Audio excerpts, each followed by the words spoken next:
சிறப்புகள் நிறைந்த சிவனுக்கு செய்யப்படும் ஆருத்ரா அபிஷேகம். சிவபெருமானின் ரூபத்தை பெரும்பாலான சிவாலயங்களில் சிவலிங்கமாகத்தான் காட்சி தருவது வழக்கம். ஆனால் சில சிவாலயங்களில் இருக்கும் சிவனின் நடராஜர் ரூபம் மிக சிறப்பு வாய்ந்ததாக இருக்கும். அப்படி நடராஜர் சுவாமிக்கு ஒரு ஆண்டில் 6 முறை மட்டுமே சிறப்பு அபிஷேகம் அலங்காரம் செய்யப்படும். அந்த சிறப்பு வாய்ந்த நாளில் மிக முக்கிய நாளாக ஆருத்ரா அபிஷேக பெருவிழா ஆண்டுதோறும் மார்கழி மாதம் கொண்டாடப்படுகின்றது. திருவாதிரை திருவிழாவான ஆருத்ரா அபிஷேகம் தரிசன பெருவிழா ஜனவரி 1ஆம் தேதி முதல் தொடங்கியது.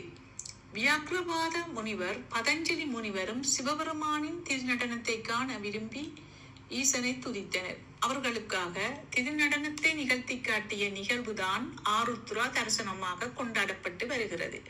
ஆனந்த தாண்டவமாடிய கனக சபை சிதம்பரம், திரு ஆலங்காடு திருத்தலத்தில் ஊர்த்துவ தாண்டவமாடிய ரத்ன சபை, மதுரையில் பாண்டியனின் வேண்டுதலுக்காக இடக்கால் மாறி ஆடிய வெள்ளி சபை திரு ஆலவாய், நெல்லையில் தாமிர சபை, குற்றாலத்தில் சித்திர சபை ஆகிய பஞ்ச சபைகளிலும் ஆருத்ரா அபிஷேகம் தரிசனமும் வெகு சிறப்பாக நடைபெறும்.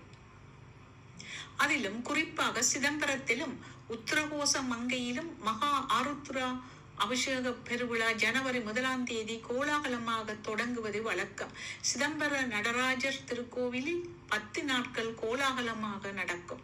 இந்த திருவிழாவில் ஒவ்வொரு நாளும் ஈசன் சூரிய பிரபை, சந்திர பிரபை, பூதவாகனம், ரிஷபம், கஜவாகனம், கைலாச வாகனம் உள்ளிட்ட பல்வேறு வாகனங்களில் சுவாமி வீதி உலா வருவது வழக்கம்.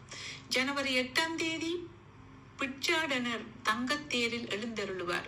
மறுநாள் ரத உற்சவம் நடைபெறும்.